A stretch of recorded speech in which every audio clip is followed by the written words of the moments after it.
Were destroyed after catching fire overnight. Happened about 2:30 this morning near Greenbrier Lane.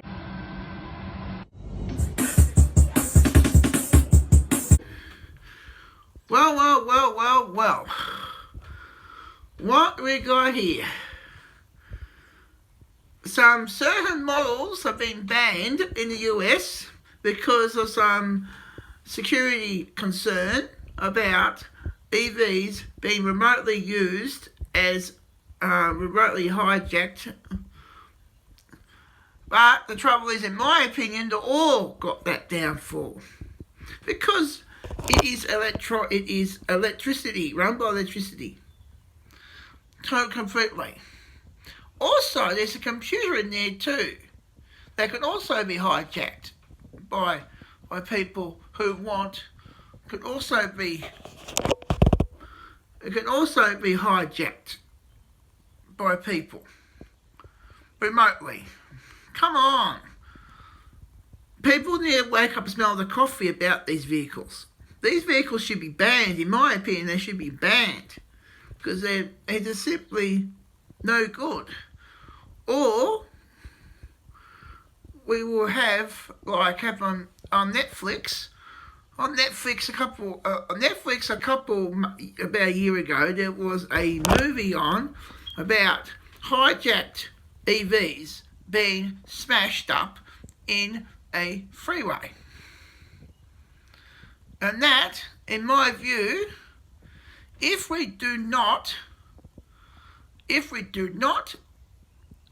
put a bit more restrictions on these vehicles, and I strongly believe that they won't be mainstream till this 2070. They won't be mainstream until 2070 anyway. They're just good as gone. That's how I see it. Well, here is some news. Here is some news footage the last couple of weeks. Now here's a video of an EV blowing up in a garage, catching fire to a garage. Here's a news wheel about EVs being banned, some models being banned in the United States. A plan to ban Chinese software in electric vehicles. This comes amid rising tensions between the two countries as they fight for dominance in the global EV market. The CBC's Caroline Bargut has more from Washington. The U.S. is... And also here's a newsreel. There is concerns about EVs from China, their software. A developing story in La Habra. 2 electric cars were destroyed after catching fire overnight. Happened about 2:30 this morning near Greenbrier Lane and Imperial Highway in La Habra. Both cars were parked in the driveway. As well. So pretty much, I believe that the people are starting to wake up themselves about these vehicles. These vehicles are nothing but bad news. That's how I see it. And by 2030. They'll be fizzled out. So this is basically, in my opinion, the beginning of the end of the EV. They'll be gone. They'll be full gone before 2030. And they reckon they're going to ban petrol vehicles by 2030, 2035. Dream on. That's just that is just rubbish. By that stage, EVs will be gone by then. In my view. People are just stupid sheep, in my book. Just silly sheep. Now, that's how I see it. This is really how I see it. And I'm a computer bloke. I'm a computer guy. But I don't think that EVs should be, I reckon EVs are nothing more about computers on wheels. Basically got too many. They basically become too smart in my liking, and basically what would be hard enough would not be hard now to the average hacker to break basically go and break into these vehicles and cause havoc. That is the main concern that that is one of the main concerns now of the Chinese versions of EVs are being banned in the United States and possibly Australia. So basically, this is the development of the EV of being fizzling out by 2030. By 2030, in my opinion, they will be gone, fizzled out, kaput. And the history and EVs will be in the dustbin of automotive history for good. They failed 4 times already in the 20th century. And you reckon this is much better? No.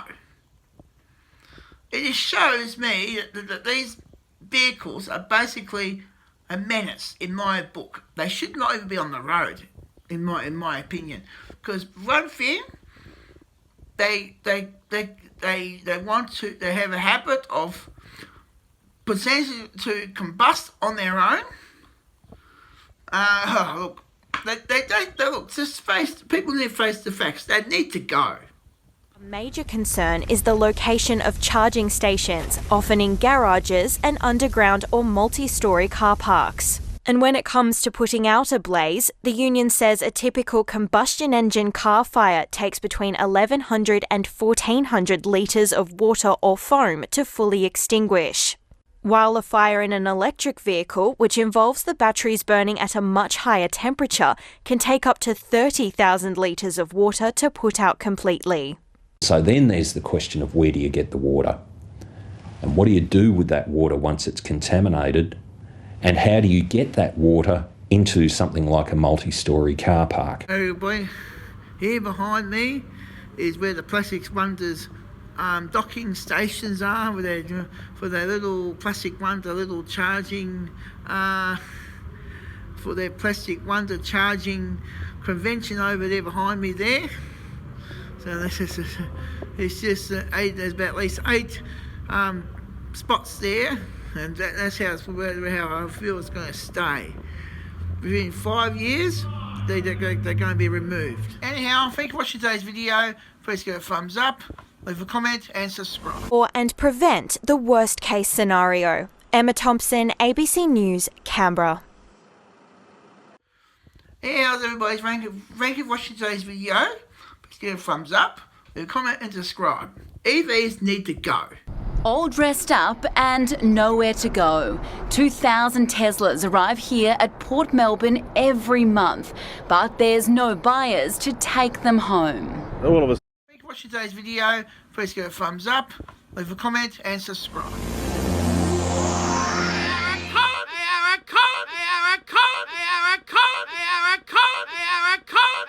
The all-new Holden Commodore, moving further ahead.